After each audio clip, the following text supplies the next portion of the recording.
Hey everybody, welcome to the Jim Master Show live entertainment lifestyle variety celebrity talk show series. Hope you guys are doing well and thanks for joining us. I hope you're in the mood for some laughter because we've got a lot coming your way with our extraordinary guest who's coming from the West Coast. Yes, well, she was originally from the East Coast, makes her home in the West Coast. Well, she does want to come back east, she said. I'm talking about Susanna Spies. She's an extraordinary comic. She's a comedy coach. She's a humor enthusiast. Yeah, she teaches others as well. And she absolutely loves what she does. Yeah, she's named by Variety as one of the nation's top 10 for innovative approaches to learning, nicknamed by her students Comedy Mama. And we're going to dig into that. We're going to tell you why her students call her the Comedy Mama. Susanna is founder and president of Comedy Playground, and she's birthed a platform for self-discovery and expression through her humor for the past 20 years and is a seasoned comic. And we all need levity and we need humor in our lives now more than ever. She's been performing her many faces on stage throughout the country to encouraging others how to share their own voices. She has successfully developed tools advocating humor as a universal language understood and accessible to all walks of life from everyday life. She, again, loves what she does. She's been doing it for a long time, and she's going to be sharing some of the light, love, and levity, or as we call it, levity here on the Jim Master Show live series with all of us and with all of you. Good to have you with us, everybody. This is Jim Masters. If you want to comment while the show is on, you can certainly do that in our JMS Levity Hall chat room. That is a chat room that we do have open and available for you when you subscribe to the YouTube channel, which costs you absolutely zero, nothing. Doesn't cost anything to subscribe to the YouTube channel and be a part of the Levity family. And when you do that, you can comment, say hello to us, say hello to each other while the show is on live. And that is the JMS Levity Hall chat room. We've got a lot of comments already built in.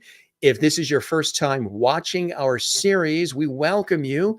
We have done well over 900 episodes in less than 3 years with guests coming from Hollywood and television, music, stage, film, comedy, inspiration, sports, food. Yeah, the culinary arts. We dig in deep with that as well.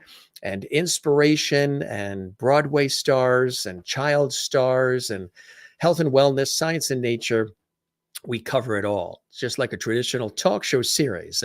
I work in television and radio, as many of you know, and have for years professionally and still do. So we treat this like a TV series, like an old school talk show series with a modern vibe, modern twist. So we don't even call these really interviews. We call these good conversations. And in this case, we're going to do it in style with some laughter. Welcome, gang. Hope you guys are having a good day today. If you're not, stick with us. Jim Masters Show Live series is the place to come to be entertained, informed, educated, and just have a good time. You know, there's so much craziness going on in our world. It's always good to stop by. We're always here for you every day as much as possible and here to, lighten the load a little bit, connect all of us.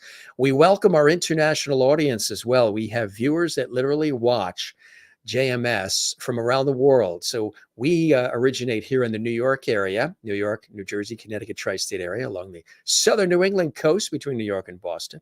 And so that's where home base is here for us at JMS. But we reach a global audience.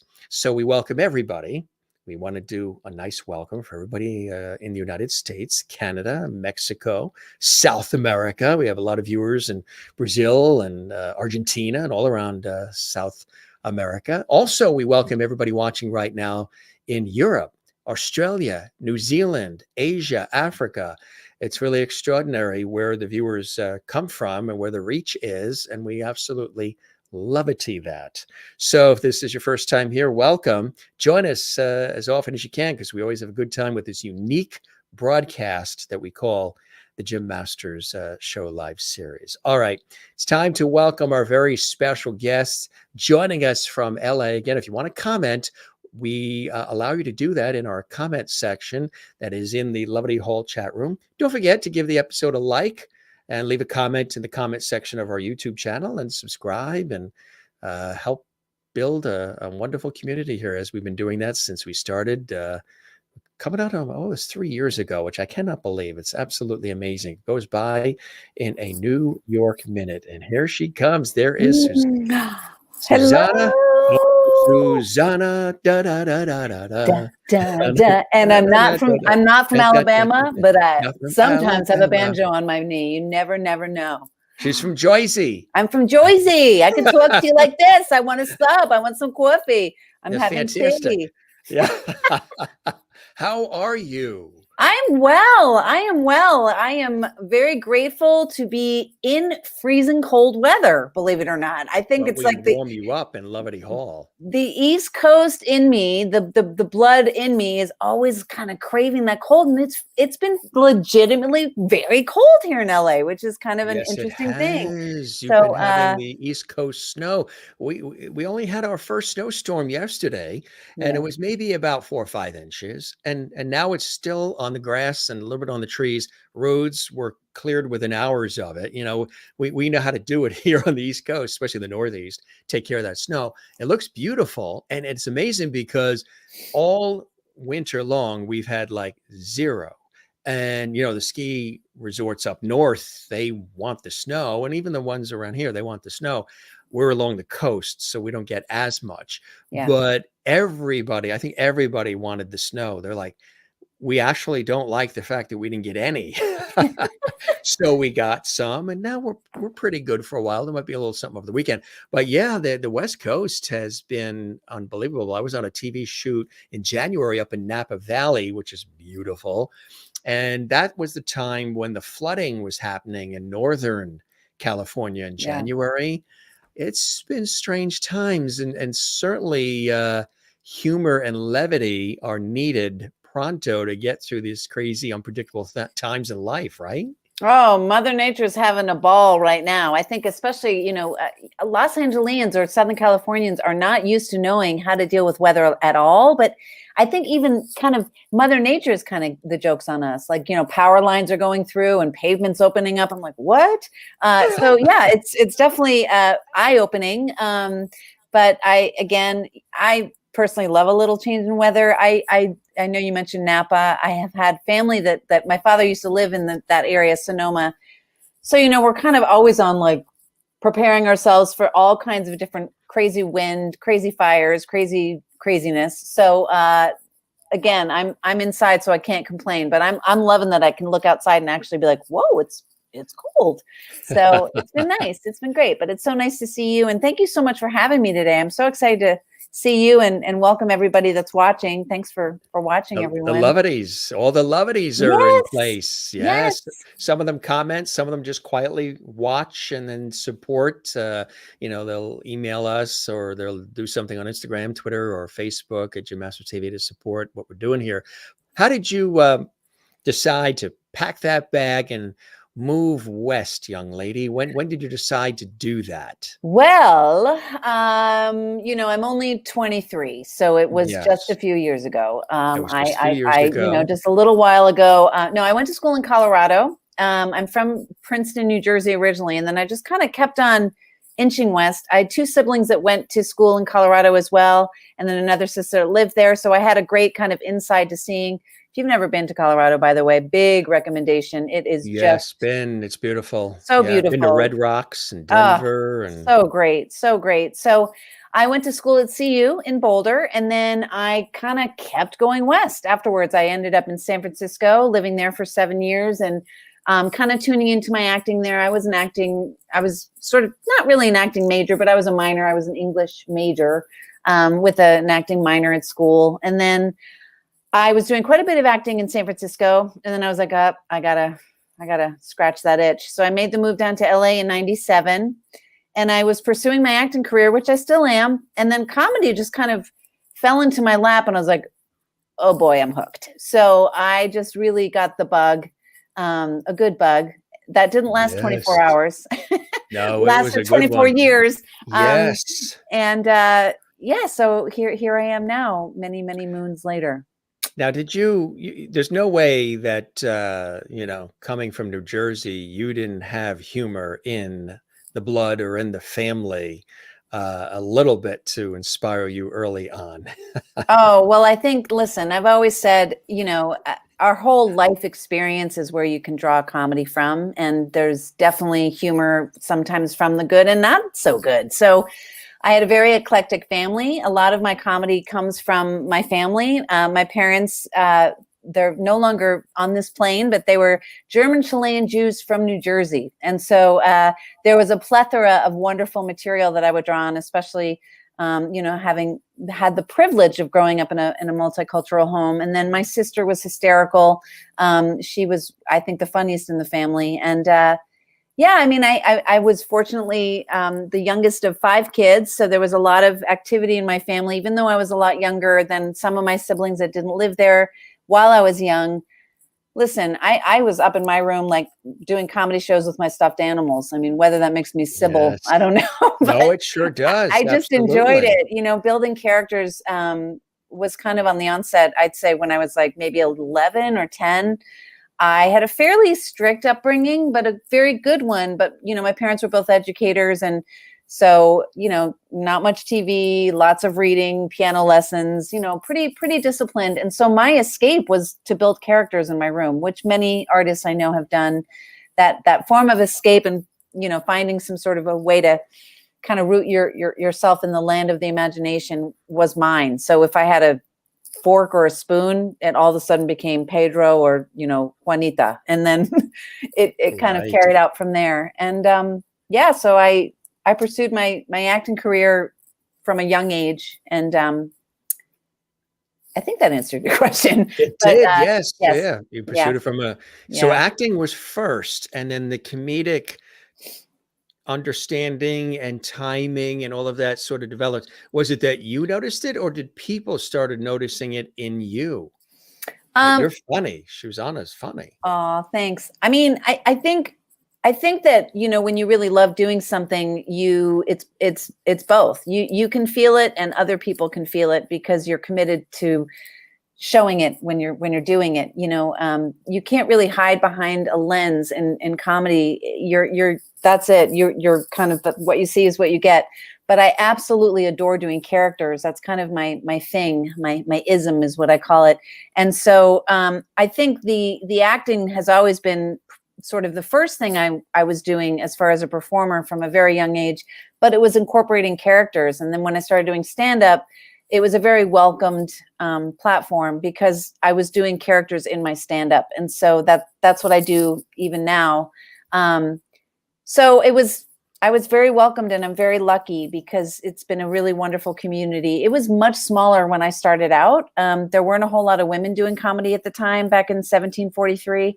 Yeah. So I was very fortunate to see a lot of very successful comedians come up through the ranks, and but it was a very intimate, smaller group. And so now I'm just blown away at seeing how huge the industry has become for females, for every single walking, person on this earth, which is so great. And it's become huge comedy these days because I think that people are catching on to the necessity not only for laughter, but that it is a really great vehicle to be able to perform in if you can, and you can actually be in control of creating your own shows to make that happen. So yeah, it's a great way to stay in shape in that capacity, in creative shape. That's what I Who like to are call it. some Yeah. of the comics, comedians, those who you either aspired to or were inspired by, those who really, whether they're old school or new school or a blending of each? Who are some of the ones that you've always enjoyed over the years? Old school. I'm probably going to date myself here, but Phyllis Carol. Diller? Well, yes, but not primary to my, to me per se, but she was incredible. Carol Burnett, Lucille Ball, Tracy Mm, Ullman, Lily mm. Tomlin, of that sort of era. I was watching Carol Burnett religiously as much as I possibly could. I can still hear the whoop whoop whoop with the broom and Yes. Vicki Lawrence and the whole crew. But Jimmy I was Conway, Harvey Korman. all of Yeah. them just incredible. And I think Harvey because Korman's son is a big fan of our show. Oh, yeah? Chris. Yeah, he's been a guest here. That's Yeah. so great. That's so great. I'm not surprised. It's a great show. So yeah, I think those comedians I've been so inspired by, and of course, I'm inspired by so many newer comedians as well that I find, you know, the originality of everybody's voice has become much louder in stand up these days because it's getting more and more popular. So I love to kind of see the different angle of that people are using on not just making things that are funny, but actually informing people. I think that comedy is taking a nice direction of actually becoming a platform for informing people of things as well. So it can be a really great educational experience as well as being entertained to see So you perspective. also created the comedy playground. Mhm. Tell us about what that is and some of the incredible things that happen there. That sounds really cool. Aw, thanks. Yeah, Comedy Playground is a company that I started in 2002. And it started originally working with teens and preteens, so ages 10 to 19. It still exists with that age frame. It's an 8-week program, anywhere between 6 to 8 weeks, depending on the time of year we do it. And it's a once a week program here in LA, headquartered here. We are held at LA Connection, which is a really wonderful comedy theater in Burbank. And then we do our live culmination show at the world famous Hollywood Improv, which has been just such an honor. We've been there for many, many years. We actually used to have our classes there back in the day, many, many years ago. But we love to kind of let it build into that final performance where they get to perform there. We actually have a show this Sunday. So if anybody's in the area in LA, we have a show with not that many tickets left, and we would love to have it just be booming off the roof for these kids on Sunday, March 5th at 4 p.m. in the Hollywood Improv Lab, which is the adjoining room to the main room. And it sort of has grown since, I'd say probably maybe 10 or 12 years ago, I started building classes that were in addition to the youth program around adults and seniors as well as corporate, because I realized in this curriculum I developed, I started as a drama teacher, which is where Comedy Playground was sort of born from. And I was seeing that in the classroom, the kids were so receptive to some of the exercises I was doing with them because it was around humor, that's when essentially I gave birth to Comedy Playground. And then it has since developed into the same curriculum, but it's applicable to adults, to corporate, to seniors. So I've actually worked now with ages 10 to 103. So yeah, it's been Really? very exciting. Yeah, and sometimes the kids from Comedy Playground have actually volunteered for SSU, which is my senior program, which is really lovely to see, the two bookends from life kind of going over bits or talking comedy is pretty lovely. But the youth program has been my primary focus for many, many years. And it's really my heart that I'm very devoted to. And I really feel so lucky. I mean, I feel old because now some of them are, 38, 35. Can't believe I'm only 23. It's You're crazy. 23. But You look yeah. fantastic. Well, you're not old at all. You're a seasoned veteran. Oh, listen, I'm not That's one what of I these. tell everybody. I mean, it's a funny thing here in LA. You're not ever supposed to say, I mean, again, Oh, well, there's no such. You'll you're always not be supposed to say 23. your age. But You'll always be 23 there, I guess. well, what's weird? I think I'm reaching that age where I actually had to pause the other day and I was like, I had to do the math of like remembering how old I was. I was like, am I 52 or 53? So I am 53 and I'm proud. I'm not Absolutely, you one of should these be. people that are like, because we're so Yeah, lucky to be at any age, and to it's, be upright, talking, and breathing. yeah, If I'm you very wake up in the morning, lucky. you've won. Yes, Yeah, I think so. I think that, yeah. and, I actually prefer being at this age than other times in life, which is like, oh boy, kind of navigating how you're getting to from A to B. And even now, every single day we can be surprised by something. I mean, it's been a very surprising past year for me.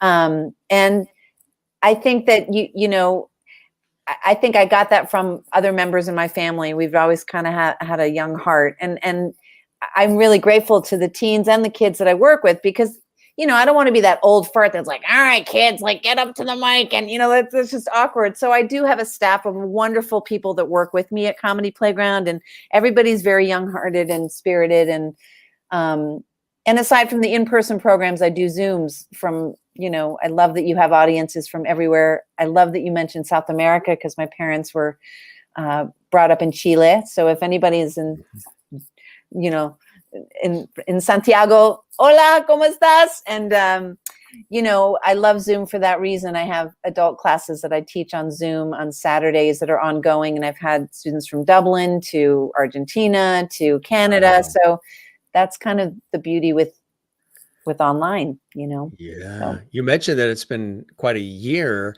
What's been happening? Tell us about some of the cool things that have been happening. Well, cool, and cool in a Interesting. literal form. I have, I had.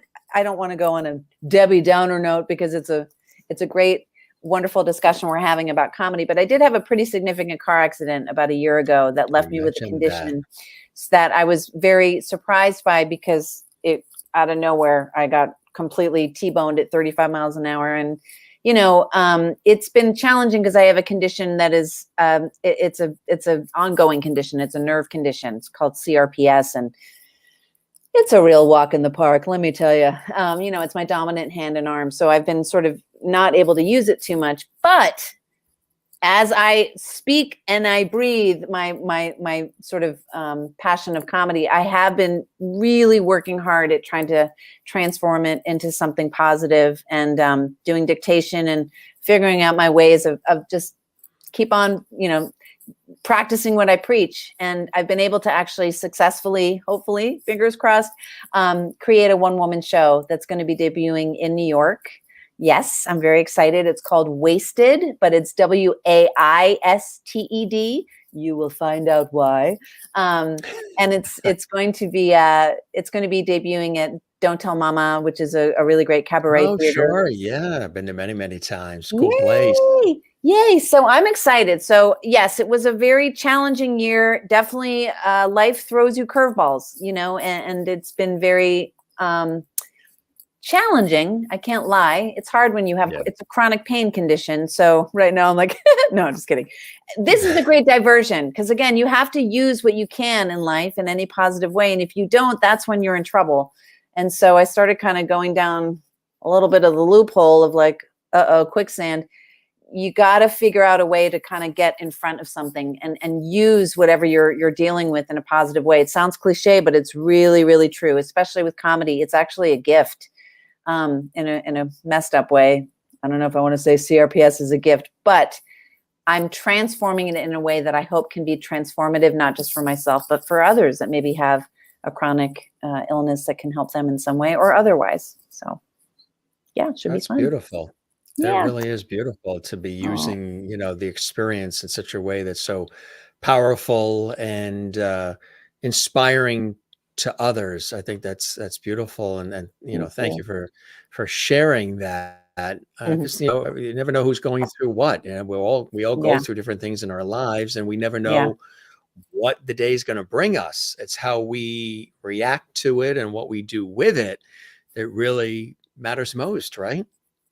Yeah, I mean, listen, I think it's funny. I have a class I teach at AMDA, which is a performing arts college. I teach a course called Finding Your Voice with stand-up comedy. And I always start, I had my first class of the spring semester today, but I always, ask people when they want to learn comedy, I can't teach funny. There's no way to really teach funny. That's like saying, do you like vanilla or chocolate? It's really based on your own experience, but it's always going to be coming from an experience that you have a strong POV on, point of view. So even the crap actually is complete gold when it comes to comedy because it can be very healing to be able to transfer something that's so challenging into something can actually be very enlightening and funny.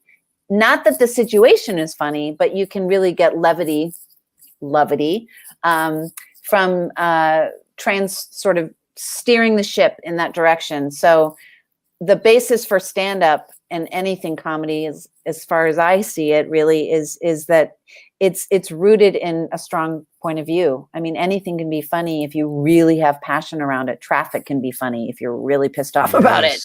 Yes, absolutely So right. I think that's where this was rooted in. And honestly, selfishly, I'm doing this because it's keeping me active in my own creative mind because I mean, I haven't been able to really do as much performing as I have before at all. So yeah, you just got to jump off the diving board, because you're going to be your best net if you just take that leap. And if you don't, that's where I think can get actually more damaging, is if you don't stay in action somehow. So Absolutely right. Got to keep the blood flowing and the yeah, creative ideas and the juices flowing and yeah, whatever it is you're doing, yeah. and express it. We have some cool clips here too of you in action. Oh, Uh, they're short, quick little bullets here. So dive in, folks, and don't turn that dial. Compliments. Tell us about that clip. oh, well, ambiguous compliments. Okay. So, I mean, I think there's always something, I don't know if you guys have gone to any high school reunions yet, or if you have any upcoming. I find that when you get into a situation where you see people you haven't seen in a while, you usually are confronted with, short conversations. And then if a compliment comes in, it can seem sometimes really sincere or really ambiguous. And it's the ambiguous compliments that actually in the end feel really insulting. So I get a kick out of it because I've received them a lot, and I have gotten a lot of great material from them. And yeah, so that's what ambiguous compliments mean to me. What about the ambiguous compliment? Would you love Anybody the word know? You know what I'm ambiguous? talking about? The ambiguous compliment, you guys, let me just give you an example. Like I saw someone, I hadn't seen them in a while, and they're like, wow, look at you. Okay. For it. That's okay. Well, you kind of cut your hair, kind of went for it. Yeah. Look at that shirt. Wow, is that red? Okay, that's making a statement. That's all right. Okay. You know what? You look healthy. Or what about these people that have like they want to give you a compliment, but I call them the ugly face complimenter. Do you know what I'm talking about? You look amazing. What? Whoa, you're gorgeous. Oh my. Yeah, that was a little while ago, but I still, as a comic, sometimes you just pull bits in from years back or present that are relative to whatever's going on. And it's the best stuff when you're when the comedy is so relatable to everyday life. You know what I mean? Yeah. And you're dealing with things that we can all touch upon, we can all relate to. That's dry, witty, observational humor is some of my personal favorite. Yeah. And I've got some of that from my dad, who's originally from New York City, and he has Irish in him as well, on on his mother's side, and just there is some sort of a humor that's automatically built in, where we could be in a supermarket line and you can do a whole shtick just in what you're observing in the supermarket line that could be very funny, and the whole line ends up laughing. And it's observational. It's responding to what is happening in front of you, as opposed to just having it all lined out and just telling joke after joke that you've scripted and crafted and quaffed. And I love that sort of quick, off the cuff, responding to life as it's happening type humor, observational humor as well. Yeah, it's so true. I mean, I always say I've been writing a book for a long time, and I've written several different articles and done different seminars and presentations. And I always say, there's humor everywhere, and I actually have an article that I've written, and it's a chapter I call the 5 senses of humor. So instead of it being, the 5 senses that we use, it's 5 senses of humor, because you can gauge not just from observation, but wow, you can get comedy from your senses across the board, from smell, from taste, from hearing.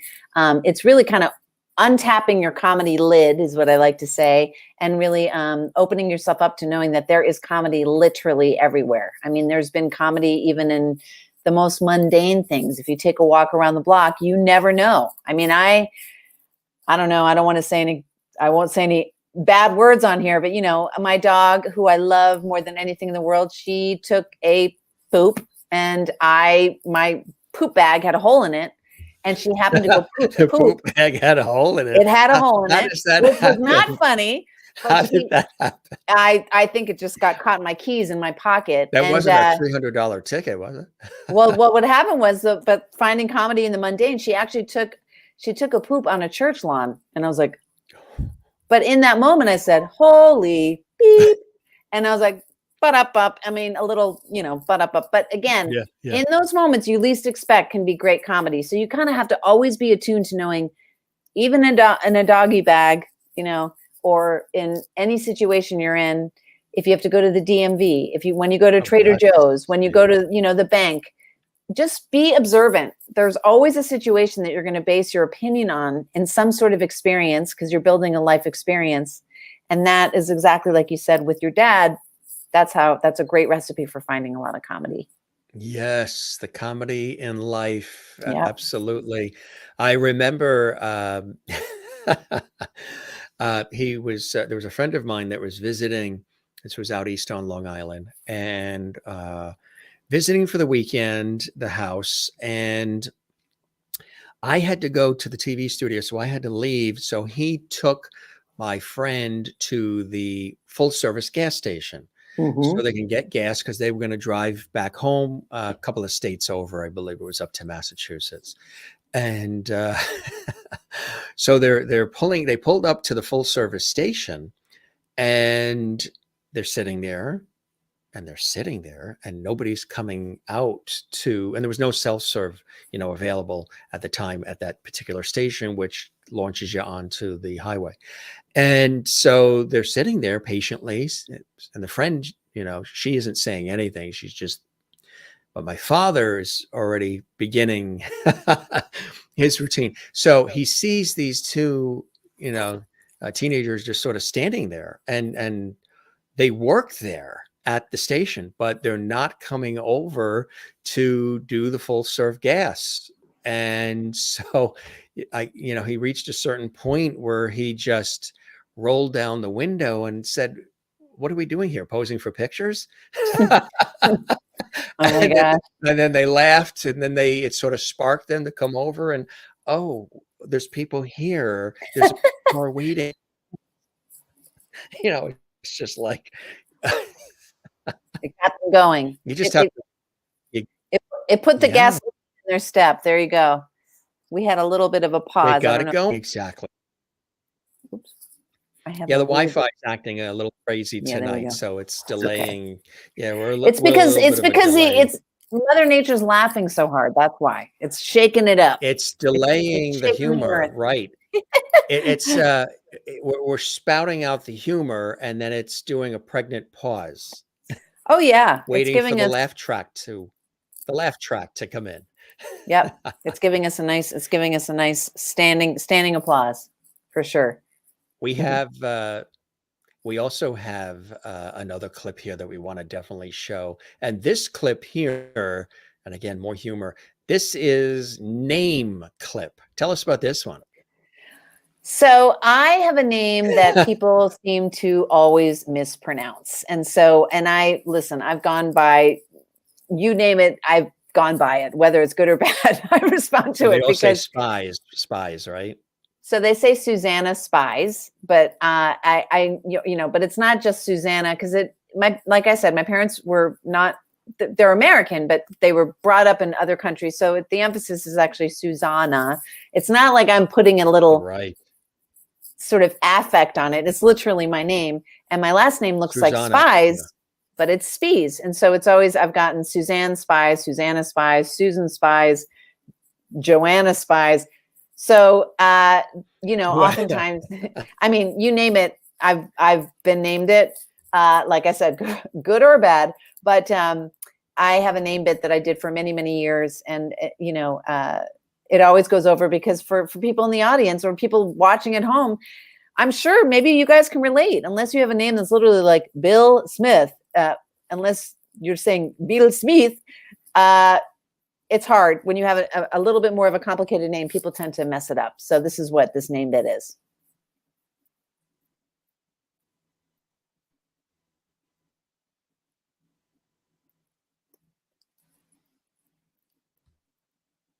getting a little crazy here. So there must be weird weather outside or something. But so that's cool. The fact that you just play with it, no matter what day is, you still are going along with whatever they say. They say Susanna, Oh Susanna, yeah, yeah. You Susie. broke out a You little still bit. go Yeah. along with it. Well, I do. I mean, I try to correct them, but even if, Yeah. I mean, Internet's kind I, of off kilter. yeah, yep, yep. No worries. I try to correct them, but even if I'm like, it's actually Susanna, they will still mess it up. So I've just gotten to the point where I'm like, you know what, just call me Pam. I'm like, it's going to be easier. But when I do, when I do have the opportunity, I think I proudly, and my good friends call me Suze. You know, sometimes students have called me Susie. I don't have to officially go by Miss Spies. But certainly Susanna, because that is my name. And it's not like I'm putting, again, like an affect on it, like Demi Moore, or, you know, it's Susanna. But my name bit I did for years when I first came to LA. And then I've done it throughout the years because people ask for it. They really like it. And it's a nice way to open a show, because then people have actually on the street have been like, well, hello, Susanna. So I don't want to give away the joke if you're playing a clip, but that's what the name game is. The name bit is. We'll take a look at that right now. Here it is, gang. But most of the time I get two celebrities, so let's just kind of put it out there. I get the two celebrities, Heidi Fleiss and Dory from Finding Nemo.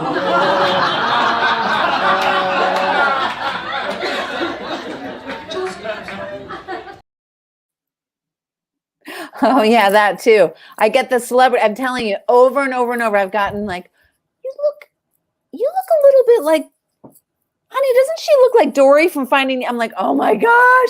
So, I don't know if we're watching a little bit more from something here, but there's. Yeah. Oh yeah. So yeah. So that was that was the beginning of the name bit where, that was more of the celebrity lookalike part. That sometimes you can have someone say, doesn't she look like so-and-so? And then if that other person says, no, honey, she doesn't look like her, then you're like, oh, great. What does that person look like? But I'm always laughing because I will get people thinking I look like these certain celebrities come on, Dory from Finding Nemo. Most of my students through the years have said that. And so it's been an ongoing joke that I look like a fish, but then again, it is Ellen DeGeneres' voice, so I'm always very honored that at least there's some correlation to some successful person behind that which is analogy. Cool. Yeah, and there's Comedy Playground on the screen there. Yeah, huh? There it is. That's one of our showcase pictures from years ago. But yeah, we are very excited. Again, I'm so proud because it started essentially from me building a stage with a friend of mine. I called a Murphy stage that we used to put on my living room wall years and years ago, 2002, 2001. And then we would put it down on the weekends when I was a drama teacher to see if any students wanted to come try out this comedy playground that we were building. And then it moved from there. We just kept on growing and growing. We've worked with, thousands from all over the world now. So we're so, so fortunate. And again, we take pride in it because we nurture, sometimes students have been with us for many, many years. And we like to see the peer-to-peer mentorships happen. We have built a nonprofit around one of our students who was a huge part of our program, unfortunately passed away. And so we have had a program in his honor. We are creating a scholarship program in his honor. So we really try to keep the legacy of the momentum with the program going. And we do provide programs on site. So, sometimes people will be like, well, we're not in LA, but can you come to us? And with the pandemic, of course, we couldn't. But Zoom has been something we reach everybody through. And if you're in LA and you're age 10 to 19, we are enrolling. Our next session will be April 16th to May 21st. And then we usually go on a summer break, sometimes some summer camps, and then we start again in the fall. But if you're an adult, there's classes too, so or corporate. So I basically, anywhere you want to learn comedy, there are ways to do it. That is the flyer for this coming Sunday at the Hollywood Improv Lab. We have an amazing group of incredibly talented comics that have come through our class. This is the culmination showcase that we're having on Sunday at 4 p.m. Pacific. So if you are in Los Angeles and you're interested, the tickets are through improv.com. If you would like to come, but you can't do a ticket, which is $12, please reach out to me. You can always email me and I'd be happy to put you on my comp list. I know that we're pretty close to selling out. So if you do want to come, we would love to have you come. And if you're not local and you are an adult or a teen, I would love to, somehow work with you as well if you're interested in learning more about comedy. Absolutely. Yeah. Which is perfect. Yes. And then this is, of course, this is the flyer for my upcoming show that we're going to have in New York City, debuting at Don't Tell Mama Cabaret Theater. It's going to be on March 23rd. The show is at 7 p.m. They do require reservations, which can be done at Don't Tell Mama, New York City or NYC.com. All this information is also on my personal website, my professional website, which is my name. So Susanna Spies.com. Susanna, SUSANNA SPIES.com. And we're going to have that show open up in LA in May. So we're doing kind of East Coast first, then West Coast. And then I hope to bring it to some festivals and communities with people who have CRPS is kind of the ultimate goal, so that I can kind of create a nice outlet for those that need more laughs around this condition. This is something I'm hoping that I can also provide. Speaking of more laughs, what are things in your everyday existence that make you laugh? What do you think about road rage? Oh. Well, I'll tell you, I mean, there you can see it, from about 17 miles away here in LA. I live in a very cute little area, a little bit outside of LA, and I kind of love that I'm away from the freeways, but I'm reliant now on Uber. So like I am getting more and more nervous that the Uber drivers will have the road rage while I'm in the car. Like it's one thing if you're driving the car, but you're like, dude, tone it down. I'm in the back seat, and so I don't know if I find it funny as much as I find it terrifying, but the terrifying situations essentially could become funny as long as no one's hurt. I tell you though, the road rage is yes, I see it. I mean, it's just like Michael Douglas and Falling Down. I'm always like, that the rage is so bad, and it feels like every single Trader Joe's parking lot. I don't know if you guys have this where you're tuning in from. Unbelievably, and they're so tight. There's like on every yes. car's on top of each other, and they're negotiating for the spots. Well, it creates a lot of different arguments, and I always say, be fearful of the one who hits your car. But I call it the smiling angry person. That person that's like, oh, hi, hey, did you just hit my car? Oh, you did. That's a problem. Okay, I'm going to take you to court. There's a big dent. Then you're like, oh no, why are they laughing? Is that a Karen? Well, I guess it could be, but it's that smiling, laughing person. I've seen that happen at Trader Joe's because they don't give you much room to drive. So that's a different kind of road rage, but the smiling kind of,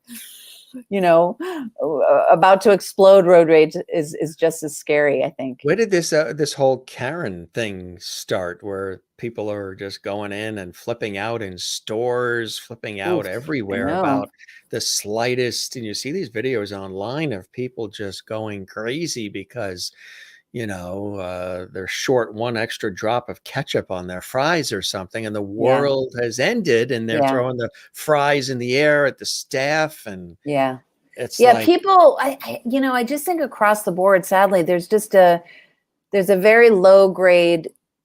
There's a lot of anger. There's a lot of tension in the world. And I think that the smallest thing is just that switch. That's just, people just need to take a minute. Everybody, myself, everybody included, and just count to 10, whatever it is, eat some chocolate, whatever it is. But I think the automatic kind of like that thing that just gets people ignited.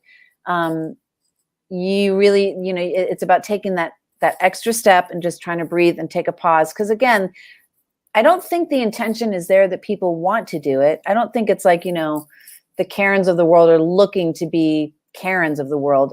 I mean, it's kind of funny because as I get older, I feel like I love my quiet so much that maybe I'm becoming a Karen in the world. Like if I have a neighbor move in who's going to play loud music, I think I'm going to turn into a Susanna Karen because I just love quiet so much. But it's about how you deal with certain situations. And I think to answer your question, there's just a low grade amount of stress that everybody's under, that any situation where they can release it in a way that they think is, and again, I think we're all guilty of it.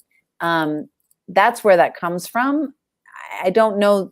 I can tell you how to transform it into something, but the solution, that's all a personal choice. How would you transform that pent up short fuse anger into something? Like for me, I just don't, maybe I'm very conscious, maybe because I'm a public figure. I don't go into stores and create havoc. If the broccoli at the restaurant is a little colder, I'm not going to throw the broccoli in the air and tell everybody off in front. I just have never done that. It's just not in my nature. Yeah. The only time that I might get a little, the feet start to tingle and then it starts to rise up, and it takes a lot for that to happen, is I think when either there's a judgment made with no facts, they may judge you or something or judge me. And I would say the second would be when somebody that I truly care about, people I care about, are being, attacked or whatever's going on, sort of very, protective of home and hearth and family and friends, and also those who can't speak for themselves, those who are not the life of the party. They don't come in and, hey, the party's starting because I'm here. The ones who are in the corner who might get, picked on, or that irks me a little bit when people do that bullying kind of stuff. Yeah. Well, I think I would be much more fearful or more concerned about someone that wasn't affected by that. So I think it's bothersome to everybody. If a person condones that kind of behavior, that's I don't know. But I will tell you, as far as your question of how do you transform it, I think that most of the comedy comes from something that can frustrate us. So I think, in a situation where you might see someone being really just out of control, speaking to someone, like whether it's a service worker, a restaurant, whatever it may be, joke's on them that you then have the power to then talk about that later on in whatever capacity that you choose to, that can be cathartic to showing that behavior is just a huge no-no, and again, that's where it can actually become informative and educational. Like, this is not the way to go about things. And comedy releases that tension. So I think that even if you talk about things that are uncomfortable, if you do it in a way that can be informative to somebody else and show like, hey, that's just not cool, it will be even more effective than trying to school someone on how to do the rights or wrongs. So, like I've seen people have arguments before, believe it or not, in Trader Joe's over a bag of kale. And, Yes. I've gone in and be like, you know what, you guys, well, you should see that iceberg is like out of control. Like whatever you can do to just figure out a way to just insert yourself and just add some levity and or just divert the attention. I think inevitably people become a little bit more defenseless. They don't get as defensive because sometimes, I've seen people argue and then I'll say something if I'm walking by, it's not like I watch people argue all the time, but if that's ever happened, and to see them just kind of like, oh my God, and then just start laughing, you're like, there you go. It just take off your shield, like break down that armor. We all love laughter. And I think that's why I love teaching it so much, because I've said it for years, it's a universal language that everybody gets along under. It is, yeah. And I've worked with students who are from countries of conflict. So in answer to your question, I brought Comedy Playground to an incredible organization years ago called Seeds of Peace. And it works with kids from countries of conflict like Afghanistan, Israel, Palestine. Literally countries that have been at war with one another. And I had to work with a group of like over 20 kids in one room together. And I'm like, oh my gosh, their families are killing each other, but they all love Nutella. And like, you find that one common denominator and then you see them high-fiving each other. That again, it's just about turning down the stress dial and just being human with one another and finding that one thing that, just take a breath, find that thing that is that common denominator or that the diversion to show like, oh my God, why are we being so upset about this? That I think really does work. I really You do. believe that everybody is funny or has the capacity to be funny? Sometimes you hear people say, well, some people say that person wasn't born with the empathy gene. But then Yeah. other times you'll hear people say, well, that person just doesn't have a funny bone. They just don't get the joke. They just don't have the ability to find the humor in a lot of things, and they're just not inherently funny. Do you think we all have the capacity to be funny, or are there people who on the planet just are not funny? The funny bone isn't there. I think the most clear answer I can give is that if you like to laugh, you are funny because it's synonymous. There's no way that you can laugh really hard and not find somewhere in there a way to actually express humor. And if you've lived life, you are funny because life comes from experience. Humor comes from everything in your life, whether it's good, the bad, the ugly. So I don't believe that anybody is not funny. I do believe that certain people have a funny bone that is very well lubed at an earlier stage. Like it's almost like when people are born with an incredible voice when they sing, but they still go to vocal coaches to know how to use that voice. So I think that the original muscle or the funny bone per se can be more limbered in certain situations, but I believe everybody has the capacity to be funny and everybody is. It's just tapping into it. So when you're teaching at Comedy Playground, are you teaching people to be funny? What is it that they're actually learning when they come there? Are they already on their way? Are they already sort of comedians, or how does it work? So there's different people. So not just in Comedy Playground, but I think in the main spectrum. Comedy Playground is a culminating program. So they're learning everything from stand-up comedy to improvisation and sketch comedy, and then they culminate in a performance. Within the stand-up, they're learning how to develop and write their own 6-minute routine. So they're building based on their life experience, how they can then write the material.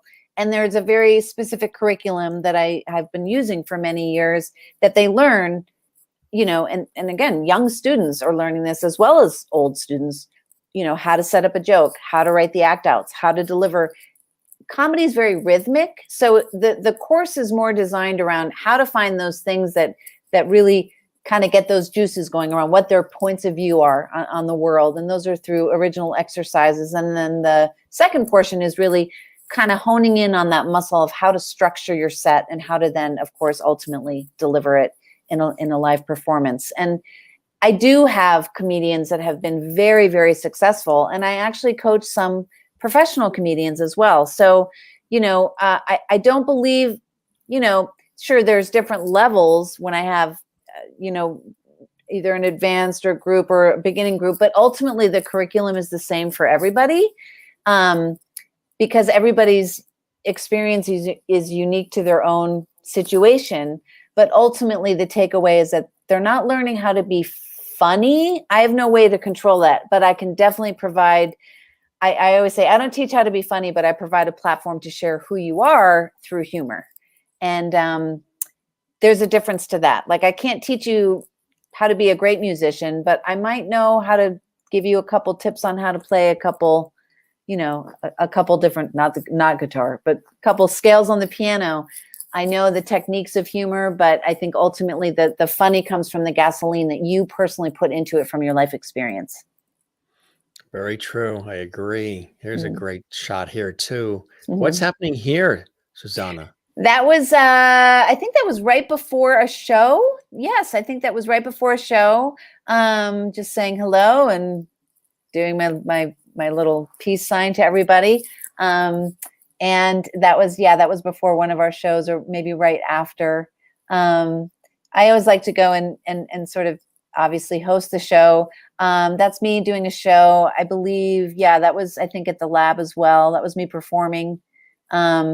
So, if you don't see the big Comedy Playground behind me, that's when I'm usually hosting my own program. These are the kids in action at one of their shows. Again, we do the sketch and the improv.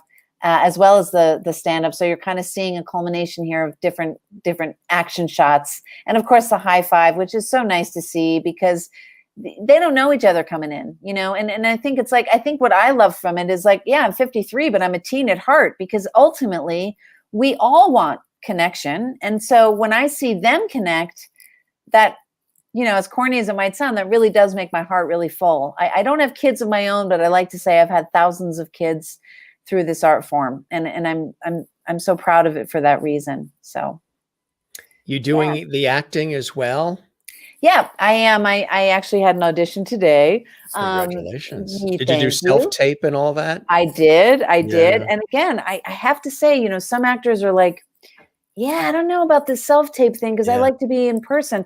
I mean, selfishly now, because I have to be so much more reliant on virtual due to my situation, I love self-tape. I think it's a whole different ball game, but I do believe, you know, so many jobs now, aside from entertainment, are online because you can, Right. you know, yay, there's Leslie. There's Leslie. Hey, Yes. Leslie. And Leslie, again, as She- Jim and I were saying before we were live, is truly, you know, one of my best friends on the whole planet, probably my, you know, my best friend and family to me, and one of the most incredible inspirations to so many people as well with her comedy and her classes. And she introduced me to Jim. So we love Leslie very, very She's a much. levity too. Jim She Master is a Show levity. She is a levity. Big time. Big time.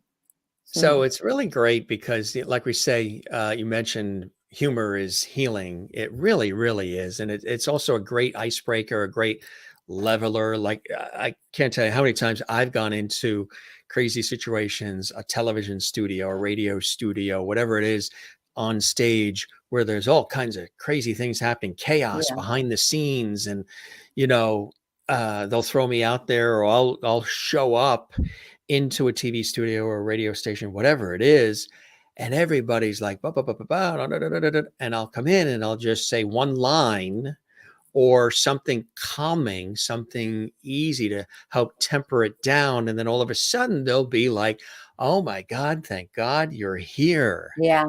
because the Yeah. place is on fire. Yeah. So I'll always look for ways to, it's funny because I'll always go towards the fire, even though I don't like shock and awe and surprise and chaos and fire. I'll always go towards it Yeah. because I'll want to put it out for everybody and bring everybody together, and connection Yeah. and humor as well as music and the arts are very connecting. Yeah, I think In I mean, certain ways. I think the arts are, I think, the primary way of connecting truly, because, you know, we're speaking through the heart. We're speaking from the heart. It's less, I always say, you know, the best set you can have, believe it or not, is one you don't remember because you're speaking from the heart. And when you speak from the Yes. heart, you're going to be authentic and you're going to connect with people automatically because it's vulnerable to do stand up. It really is. It's a very vulnerable thing as a solo art form, Yes. but it's vulnerable to actually be an accountant. I mean, it can be vulnerable to do anything that you're truly committed to.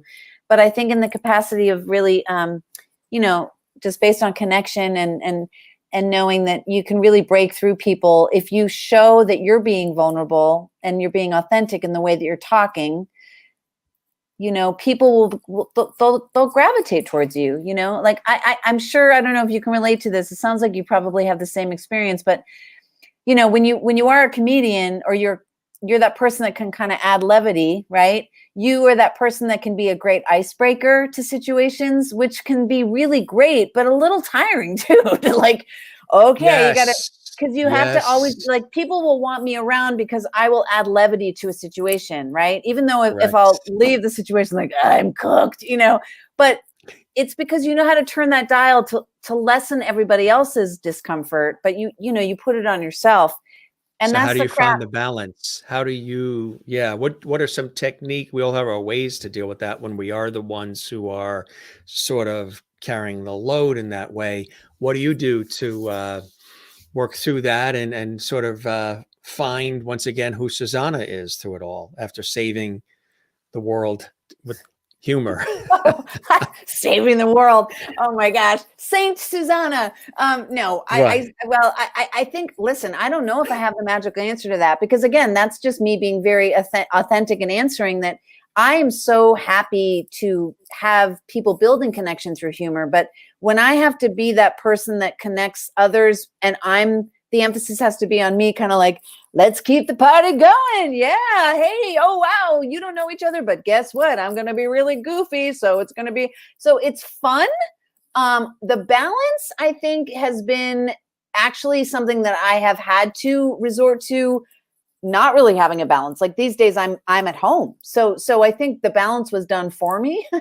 But I think if I had the choice to be able to be a little bit more out in the world as opposed to being home due to my situation, I think I would probably know, I don't have to put that on myself to be like the problem fixer or like the comic to make things funny all the time and light. I think it's really not my job to carry out the responsibility of someone else's awkwardness.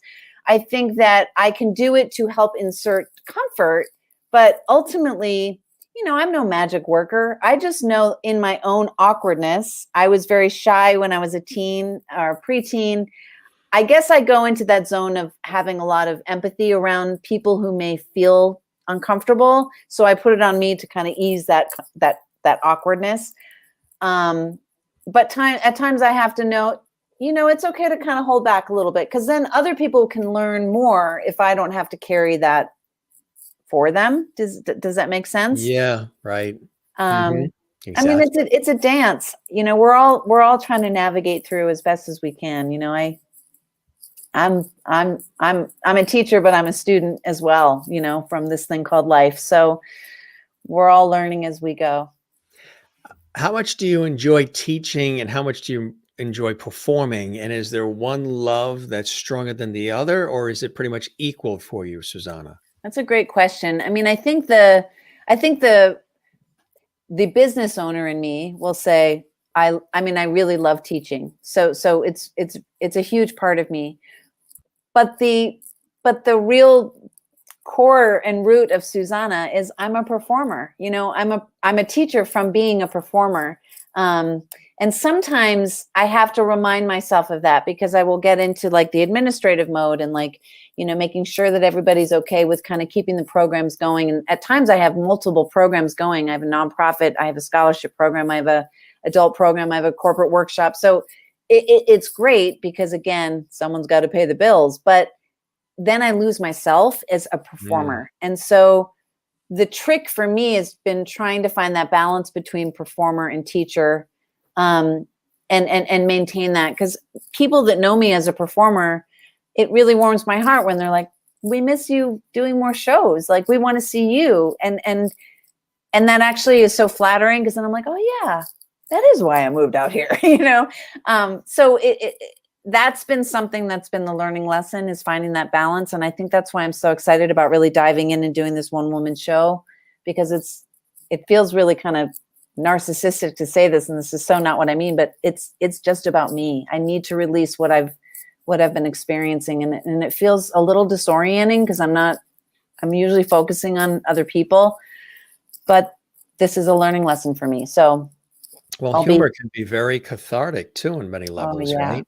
Oh yeah, very much so. I mean, I think it's 100% cathartic. I think catharsis leads the other affects from it. I think that the growth and what you can learn from humor is the leader versus, unless you're really doing, it's like an onion. If you're only going to do material around that outer layer, you can't get to the core of anything you can grow from. But if you peel back those layers and you're like, I'm going to talk about my divorce, that's tough stuff, but you might find something healing from it. So, I think it's really important to get to the root, to that under layer of the onion when you're doing humor, because it absolutely can be it's crucial, and it's 100% cathartic for sure.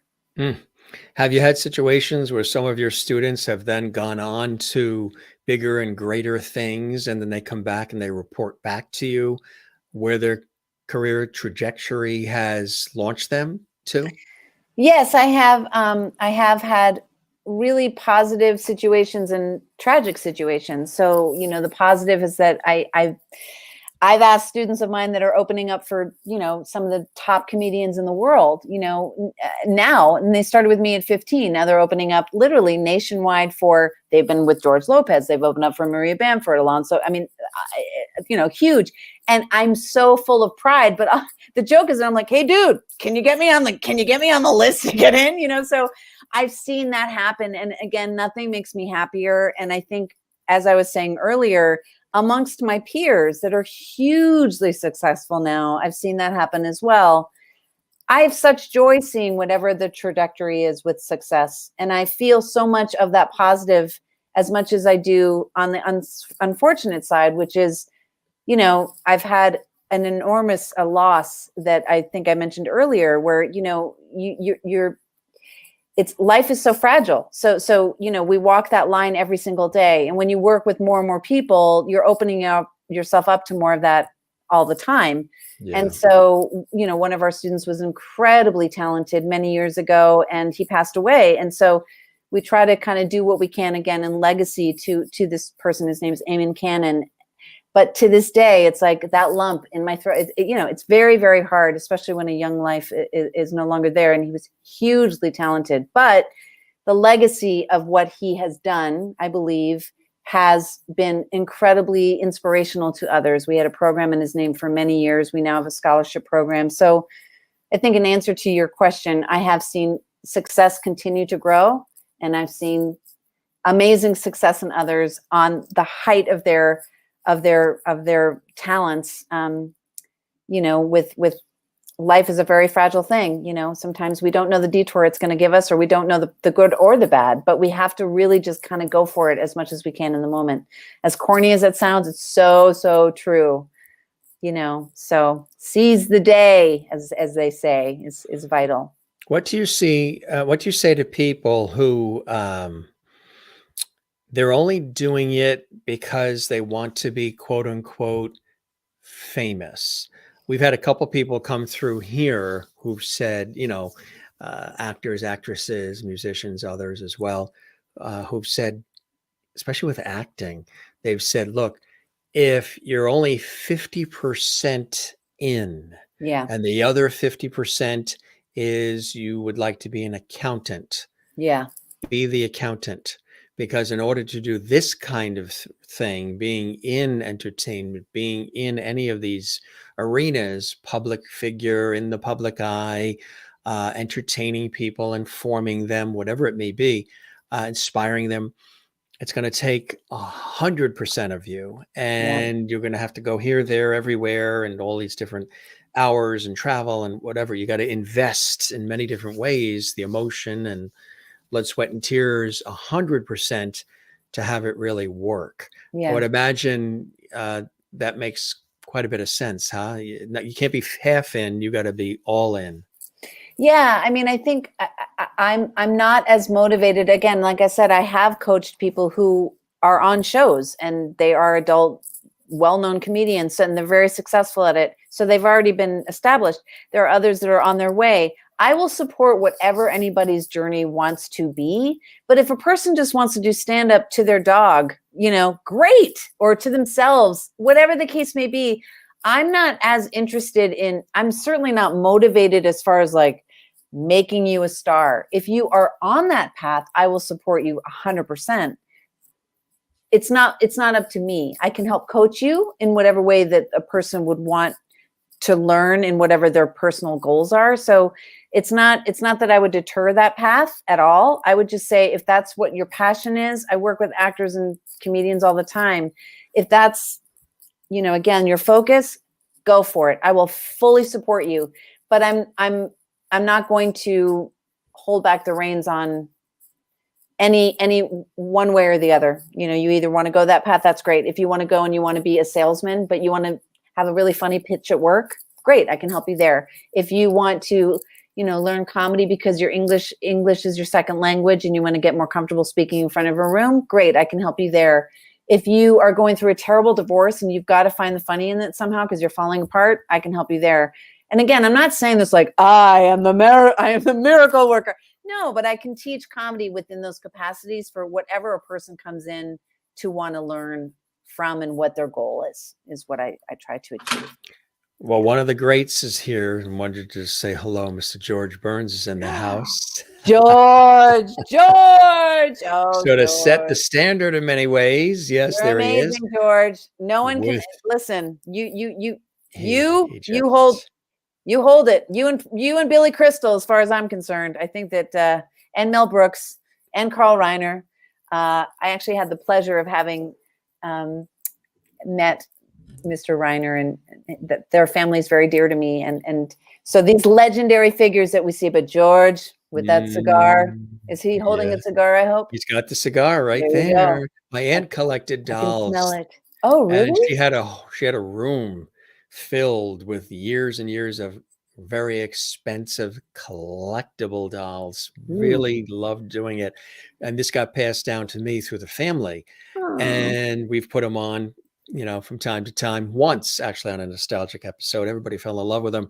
So he pops in to say hello with a cigar, the red pocket square, the bow tie. He hangs down below, sipping his martini, and he's sort of Aw. like the associate producer around Well, does George have anything he wants to say or ask?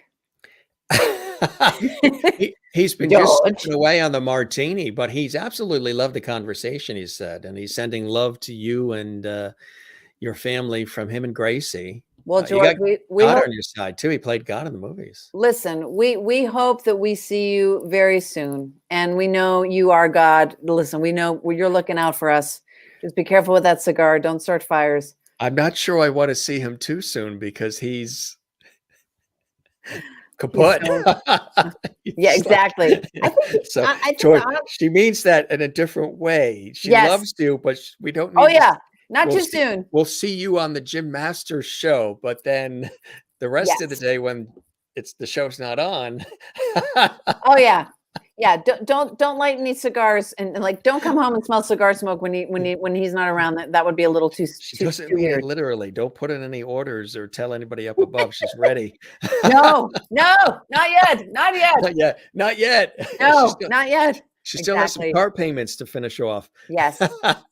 Well, that fortunately I don't, because I don't have a car. So no mas, no mas, And no mas. you're in LA County. Public Yeah. transportation, baby, or That's Uber. it. You miss the East Coast? Oh yeah, so much. I really do. It's funny because like I'll have my fix when I have my show there in a couple of weeks. So I'm excited. Yes. But I love both. Like I really do love both. But I find that when it's interesting because when I see someone from New York, and the minute we find out we're both East Coasters, even though I've been here actually more years in California than I even grew up in New Jersey, there's an unsaid dialogue or kind of I don't know. You just find your people somehow, and it's not like I'm talking like this and like, let's, I want to talk to you. Let's have some coffee, shoot the shit. It's not like that, but it's you could go just- anywhere around the world and come across somebody from the New York area. It's amazing the remote places I've been, and there'll be somebody in the room who's originally or from the tri-state area, which is unbelievable. Yeah, I mean, it is. It's a funny. certain vibe. 100%. I mean, most very dear friends of mine also live in New York, and my brother lives in New York, and I'm so excited to have a decent piece of pizza. Oh my God, there's no pizza out here like New York, but I'm very excited, and I will be spending more time there. I really have. I have my eye on some things that are in the works, so you might see more of me. Who knows? She'll be back. I'll be back. But I love all these comments I'm seeing too. It's so lovely. All these wonderful people that are chiming in. I love Levity it. Squad, watching from around the world. And we welcome all the new viewers too. Tracy and Tracy here, Eric Levitt here as well. Love it, Levitt. He's Levity Levitt now on the Jim Masters show. Why do you love this? What are some of those blessings and joys in your life that keep you going and wanting to, keep the connections and keep the comedy coming our way? You humor enthusiast, you. Well, so why do I love comedy? Is that what the question was? What do I love, or why do I love it? I mean, I'll tell you, there's probably three things I love more than anything in this world: my dog Luna, comedy, and chocolate. Maybe Doritos, and maybe my friends, and maybe my no. Comedy I'd have is up mashed there. potatoes on my list. Oh, So good. Homemade ones, lumpy ones, delicious. Mm. I mean, I love comedy because it's honestly, it has saved me. I mean, that sounds pretty dramatic, but I had a very fortunate upbringing, but a very challenging one. And I think, it's been my family. It's like like I said, they call me comedy mama, but I don't have biological kids, and that's okay. I listen. The world works in the way that it does, in the ways that we don't know somehow. But comedy has become a family to me. So not just in the people that I've fortunately had in my life around comedy, but it's an art form that has literally lifted me up in some of the hardest times. So it is something that is part of my makeup. It's something that has been incredibly important to me to have. And I think when I teach it and see others doing it and seeing that feeling that ignites for them, man, there's nothing like it. It really makes me feel like this is my life's work. This has been truly my life's dedication. And I'm so lucky I found something I love to do. Really am. Absolutely. And you're paying it forward. You're teaching others and inspiring, and it's beautiful work that you're doing. And Thank you. I applaud you on that. And somebody else that's also applauding it is my mini me, Mr. Levity, is here.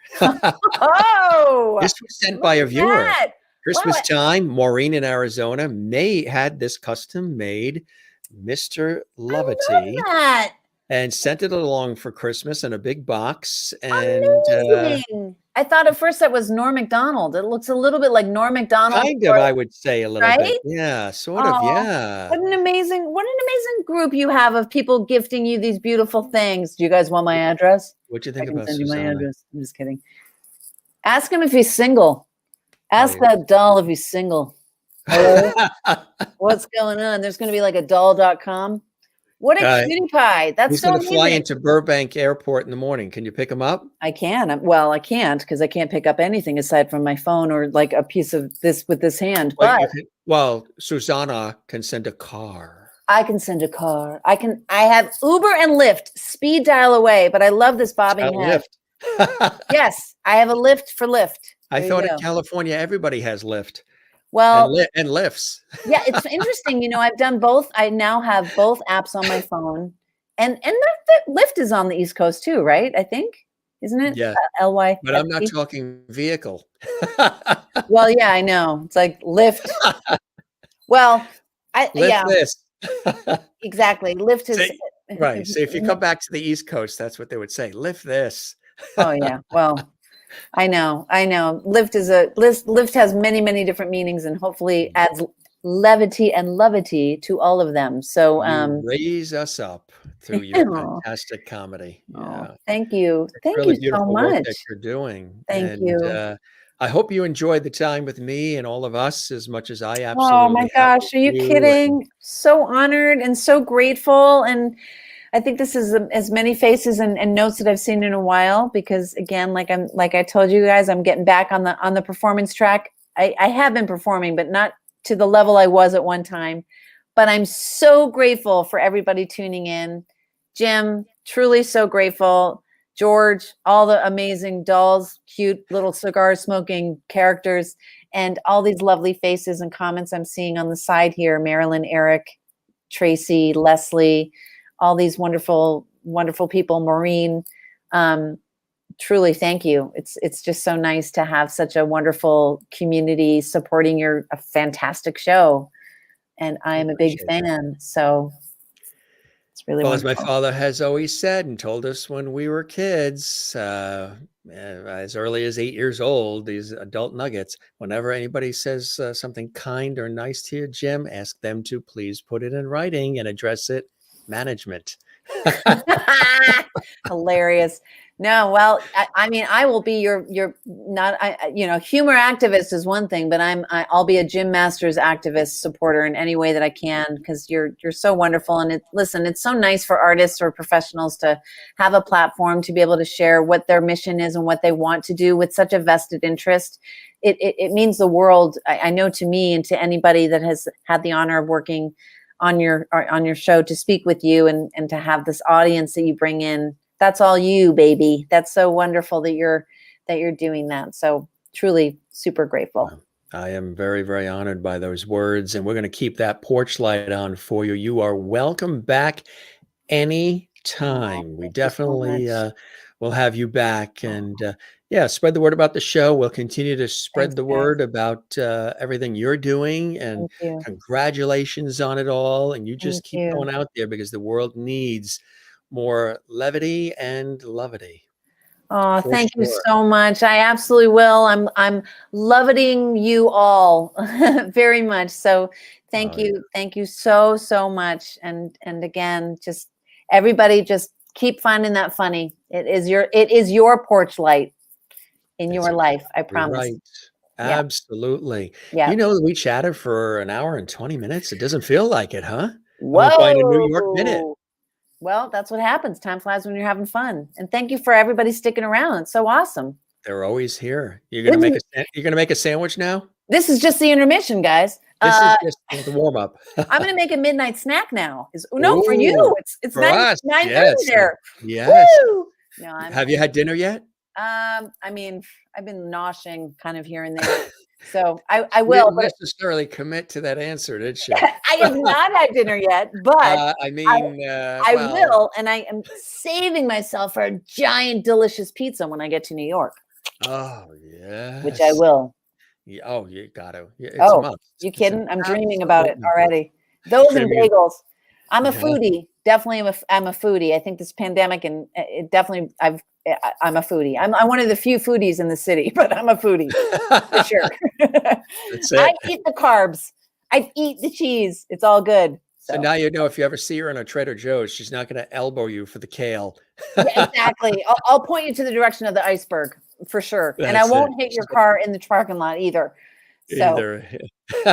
well, thank you again so much for having Pleasure. me. What a pleasure. True honor. I can't wait to just, be in touch and see how everybody continues to laugh. Absolutely right. That's exactly what it's all about. You keep well and keep doing what you're doing. You're living Thank you. your life's mission. It's in your DNA to do this, and it's bringing you great bliss. You're in your sweet spot, and we're happy for you. So we'll keep that light on and welcome you back anytime. It was a real Thanks, pleasure. Jim. Okay. Thank you so much. Thank you so much, you guys. We don't say goodbye here. We just say see you later. We never say goodbye. We say hasta la vista, Hasta la baby. vista, baby. Well, I will definitely see you all later for sure, or I'll see you soon, right? Absolutely. You be See you well, my soon. friend. Thanks, Thank you. Susanna. Thank you, guys. Take care. Bye. Bye now. Really amazing to have Susanna here on the show. She is amazing. And here is her website if you'd like to learn about some of the cool things that she's doing.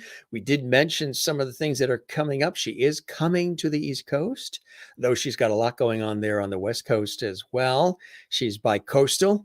And here you go. There's this is coming up very, very soon. Again, for our audience, the show is live right now. So if you're watching this 6 months from now, this may be old news. There will probably be a plethora of other things that she has been involved in since. But for those in the Los Angeles, California area, avail yourself of the opportunity to enjoy some funny here. And then, of course, for those on the East Coast in the New York area, she's coming to the Big Apple with this great performance as well. Hey, I also want to let you know that coming up tomorrow, we have one of Hollywood's most admired and well-known, incredible casting directors, legendary. He's also a photographer. Joel Thurm's going to be with us. And boy, the stories he's got to tell. It's going to be an amazing conversation. He has this whole new book out. It's Confessions of a Casting Director. You can just imagine what he's going to be sharing with us. He is here tomorrow. Then and that's at 7 p.m. Eastern, 4 p.m. Pacific. Then on Friday, we've got legendary renowned music producer, Peter Bliss. Peter's music has been performed by Barbra Streisand, NSYNC, and many, many, many others. Then on Saturday, Making her return visit, and for a beautiful reason, singer, actress, and writer Laura Purcell is going to be with us as she celebrates the life of her extraordinary, iconic dad, composer, and musician, Bill Purcell, who died just recently of COVID and unexpectedly. And they were working on a beautiful album celebrating her mother, who had passed of Alzheimer's, and he had passed, and she has completed the album. She's all excited about it. We've got music, we've got heartwarming conversation, some laughs coming up on Saturday with the incomparable performer Laura Purcell. She's also not only a singer, but an actress and a figure skater, a competitive figure skater. Matter of fact, she played Tanya Harding in one of the flicks with Weird Al Yankovic. She was the figure skater. And also coming up on Monday, you guys who are fans of Christos Andrews, who's been in a lot of great shows, soap operas, and so much more. He is starring in The Bay.